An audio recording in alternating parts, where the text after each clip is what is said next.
We're not waiting for opportunity, we create an opportunity. We're not waiting for opportunity, we create an opportunity.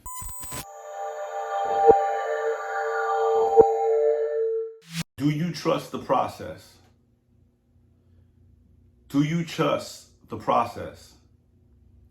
Are you willing to go through the ups and downs, the annoyance, the frustration, the so-called failure, the I don't know what I'm doing right now, I don't know where I'm going, what's happening, I don't know if this is going to happen?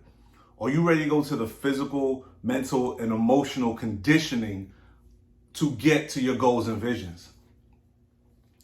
So I say this because, a lot of times people look at where they want to be because they see the ending of other people, of other things in their lives.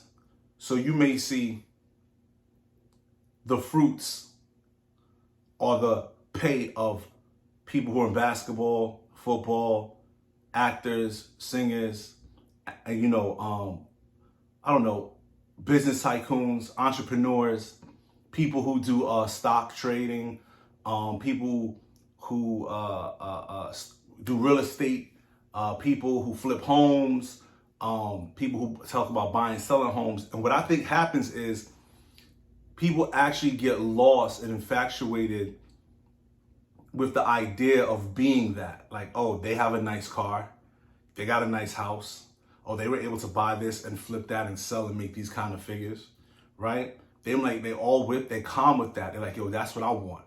I want that kind of portfolio. I want that kind of look to myself. I want to be like, oh, I have this and I have that. I made a clothing line. I did this. I did that.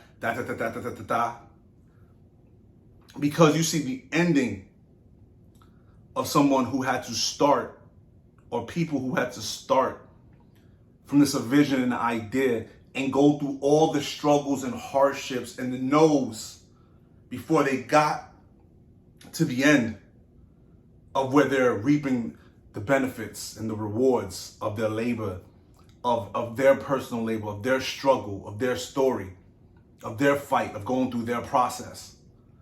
And I feel that a lot of us forget that there's no easy road. Somewhere or another, mentally, physically, or emotionally, something is going to get touched, or something's going to have to be changed. And we have to understand that just because we see the end of someone else's goals and visions and we see how they enjoy the fruits of it, doesn't mean that's how it started. Doesn't mean that's how it went. Like, you got to understand, people take years, decades even, to get to a position in their life of what they wanted. Even the people who started okay, like Amazon. I believe that Jeff Bezos, right? He obviously had money prior. If you look it up, he had money prior. But you know how much of it was a risk for him to invest his money into himself to do more? Do you know how much he had to give up that he was probably accustomed to go ahead and do this dream that everybody thought was crazy? And thought, well, what are you doing right now with yourself? Like, where you're bored is what you are. You don't have any kind of self-control. You're just being difficult for no reason. But he saw the dream. He saw where he wanted to be. He knew where he was going. And that's all he needed to push him through every day. All the moments, all the people turning him down, all the people laughing and ridiculing him, all the no's that he receives. Because a big part of this process is hearing no all the time, or no one even responding to you or returning your calls, or no one even acknowledging you're good at what you do. A lot of people you'll talk to about your dreams and visions who supposedly are family and friends, supposedly have your back, supposedly have your best interest, are going to probably be the first one who shoots down your ideas and be the first one to say, see, it's not working. You probably should change. And it's because they love you and they care about you so much. Right? So if you're not ready, okay, I'll tell you what you're ready for. You're ready for the money. You're ready for the Instagram to go up. You're ready for the Twitter to go up. You're ready for the nice pictures all over the world. You're ready for the jets. You're ready for the fancy cars, the boat. You know, the cabin over here, the summer resort over here, the house on the Cayman Islands over here, the island itself. That's what you're ready for. That's great to be ready for that. But again, you're putting the wagon before the horse, like I've said in other videos. You can't put the wagon before the horse, because that wagon's not going to move without the horse. And guess who's the horse? All right, I could say it's you. It is you at first, right? But it's your ideas, your thought, your strength, your discipline, your struggles, your failures, that pushing, that's what's feeding that horse. Those things are feeding your horse, are feeding your ideas. Everything, that process that you went through, that you learned, that you failed at, that got messed up, that you had to go back to the drawing board, that people told you no, those things are feeding it. But see, you allow it to feed it to get fat and sluggish, where it doesn't go anywhere. It just becomes a farm horse. And it just sits there and does nothing.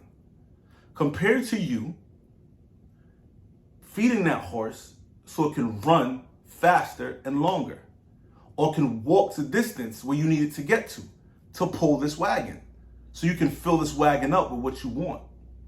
Because before this wagon gets filled up with the Cayman Islands, the jets, the trips, the Instagrams, the followers, the what that may have you, it first has to be filled with, I don't know if some of y'all will be able to take this, nothing but you and an idea. And maybe some water. That's it. And you gotta lug this wagon around because it's holding you down. It's covering your head. You can sleep in it and park up somewhere anywhere with it. You can get shelter from it. You may find some food along the way and put it in there that it can hold down for you. That's what it's doing. Before it starts to be this thing you start to build out of nowhere to become the RV, right? The $3.1 million RV that looks like a, 4,000 square foot home. You know what I mean? It had to start as nothing, just your idea. Because they say you get nothing for nothing, right? But sometimes the best ideas came out of nothing. Came from nothing. You know? And you have to push with that. But since it came from nothing and it came out of nothing, because that's what everybody sees it as, they start to put you down. And that idea is nothing. And that's what you gotta make. You won't hear it. You know what I'm gonna say? Nothing into something. Because you're gonna get nothing for nothing. But when you make nothing into something and trade it for something, come on now. Now we moving. So come on, please, before you look at the end of everyone's process, be willing to go through it. Because a lot of us are picking jobs, professions, life goals, and visions that we don't want, that we don't care for, but we want the ending goal. We want all of those luxuries. We want all those choices and options. So when I say we're not waiting for opportunity, we create an opportunity. We are taking what we have here with us now, and we're seeing how we can solve a problem to make it into something else, for more opportunities for us down the line, to create more and more different things. Because you can never put me in one box, ever. There's so many other things out there I want to do and I can do. So please, when you're looking at all these people's ending results, remember there was some hard work and time that came in with that. There was sleepless nights. It was early mornings. There was days without food. They were sleeping in cars. Okay? They was sleeping in the house they were evicted from, but they were jumping back behind in the window just to get somewhere to sleep behind it in the heat, hot, but they got something over their head. No electricity on. You understand? Standing on the food line trying to get something to eat. Just because they were trying to get to their dream and no one else saw it but them. Their vision. Their dream is their vision. Let's remember that. Okay? Well, old man dream, young man see vision. You heard. Remember that. So you got to be willing to fight for your vision. You got to be willing to starve for your vision. If you're not willing to fight for your vision and starve for your vision and fail for your vision, you don't deserve your vision. And you don't deserve the success that comes with it. But if you want to imitate everyone else, that's even worse. Because you're not even you. You that person. So how are you going to figure out being you when you're trying to be someone else because you're looking at the end result of what you want, where you can still get it by being who you are? So, it's a choice. What you going to do? Trust the process? Or be like them? Get me? We're not waiting for opportunity. We create an opportunity. We're not waiting for opportunity. We create an opportunity.